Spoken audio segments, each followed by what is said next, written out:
Aruna Mehta channel में मैं अरुणा सी मेहता आप सभी का हार्दिक स्वागत करती हूँ। आज फादर्स डे है, यानी कि पितृ दिवस है।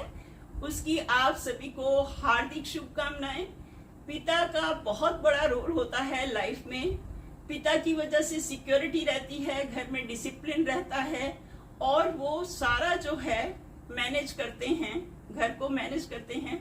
हमारे टाइम में तो जो थे फादर ही जॉब करते थे और मदर उसको जो भी वो कमा के लाते थे उसको कैसे खर्च करना है वो मदर का रोल रहता था।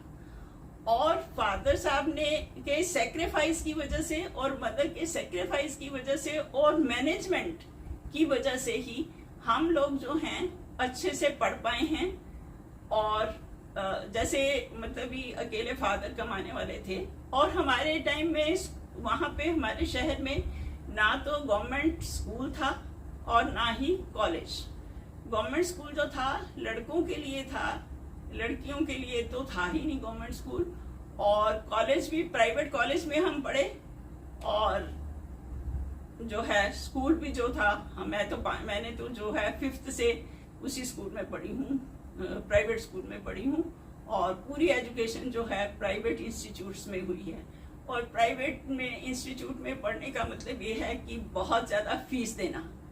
भले ही थोड़ा सा कंसेशन मिल जाता था, नंबर अच्छे आते थे या कुछ है तो, पर फिर भी सभी बच्चों की फीस देना, वो करना, मैनेज करना बड़ा टफ जॉब था।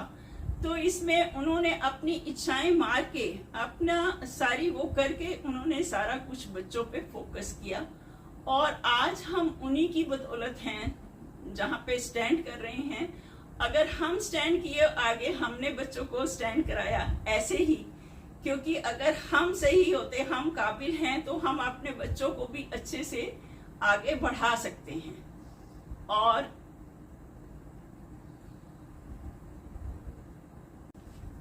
हम जैसे हमारे टाइम में क्या होता था कि सभी जो होते थे, जैसे हम 4 सिस्टर्स हैं और एक ब्रदर है, तो क्या करते थे लोग कि 10वीं कराओ और शादी कर दो। पर उन्होंने ऐसा कभी नहीं सोचा कि ये हमारे पे बोझ हैं। उन्होंने हमें पूरी एजुकेशन दी, ग्रेजुएशन भी की, मास्टर्स भी की, बीएड भी की है हम लोगों ने। हम 3 सिस्टर्स ने बीएड की है। बीएड पे कहते हैं बहुत खर्च आता है, मगर उन्होंने बीएड हमें करवाई। और उसके बाद उन्होंने हमें कोई छोटी मोटी नौकरी करने नहीं दी। उन्होंने कहा आप तैयारी करते रहो, एग्जाम दो और अच्छी सी नौकरी लो, पहली बार में ही अच्छी सी नौकरी लो।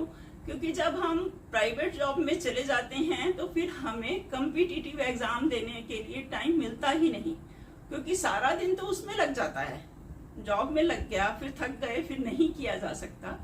तो हम सभी ने अपनी पढ़ाई के बाद अच्छे से तैयारी की, एग्जाम क्लियर करके तो हम जॉब पे लगे। तो ये सारा उनका सेक्रीफाइस ही है कि उन्होंने इतनी देर वेट की, पढ़ाने में जो खर्च हुआ और उसके बाद फिर वेट की और फिर उन्होंने हमारी शादियां की। उन्होंने शादी को सिर्फ शादी करके निपटाने वाला काम नहीं किया, अच्छे से सब कुछ देख के उन्होंने शादियां की हैं हमारी। और वैसे भी वो जो था बहुत संयम और बड़ी सिंपलिसिटी में रहे। मुझे याद है कि तब ना पोस्ट कार्ड चलता था, तो वो उन्होंने कभी पर्स नहीं रखा। वो ऐसे करते थे, पोस्ट कार्ड को फोल्ड कर देते थे और जो पैसे रखने होते थे उसमें रख के अपनी पॉकेट में ऐसे रख लेते थे। मुझे आज भी याद आता है कि जब भी होता था वो ऐसे ही करते थे। उन्होंने पर्स कभी नहीं रखा। तो पर्स मतलब यही सोचते होंगे कि भी पर्स रखने में भी पैसे, पर्स लेने में भी पैसे खर्च होंगे, उससे भी बच सकते हैं। तो हम उनके अपने पेरेंट्स का जो है सेक्रीफाइस बिल्कुल कभी भी नहीं भूल सकते। हमें हमेशा कृतज्ञ रहना चाहिए उनका और हमेशा नमन करना चाहिए, हमेशा याद करना चाहिए उन्हें। फादर्स डे तो चलो एक दिन ही है, पर हमें हमेशा उनकी याद रहती है और हमेशा याद रखनी चाहिए। और युवा पीढ़ी को भी मैं यही कहूँगी कि अपने पेरेंट्स का रिस्पेक्ट करें, कभी अपने माता पिता के आगे ऊंची आवाज में बात नहीं करें। ये मत सोचें कि हम ज्यादा पढ़े लिखे हैं। वो अगर भले ही वो थोड़े कम भी पढ़े होंगे, वो हमसे ज्यादा समझदार हैं और उनको लाइफ का एक्सपीरियंस हमसे ज्यादा है। तो ऐसे ही मैं वाणी को विराम देती हूँ और नमन करती हूँ अपने फादर साहब को और मदर को, जिन्होंने हमें बहुत अच्छे संस्कार दिए और बहुत अच्छी शिक्षा दी और उनकी अपनी इच्छाओं को दबा के, अपनी इच्छाओं को मार के उन्होंने बच्चों के लिए बहुत कुछ किया। वीडियो देखने के लिए आपका बहुत बहुत धन्यवाद। अगर आपने अभी तक मेरा चैनल सब्सक्राइब नहीं किया है तो जरूर सब्सक्राइब करें, इससे हमें मोटिवेशन मिलती है और मैं ऐसे ही बहुत अच्छी अच्छी वीडियो आपके लिए लाती रहूंगी।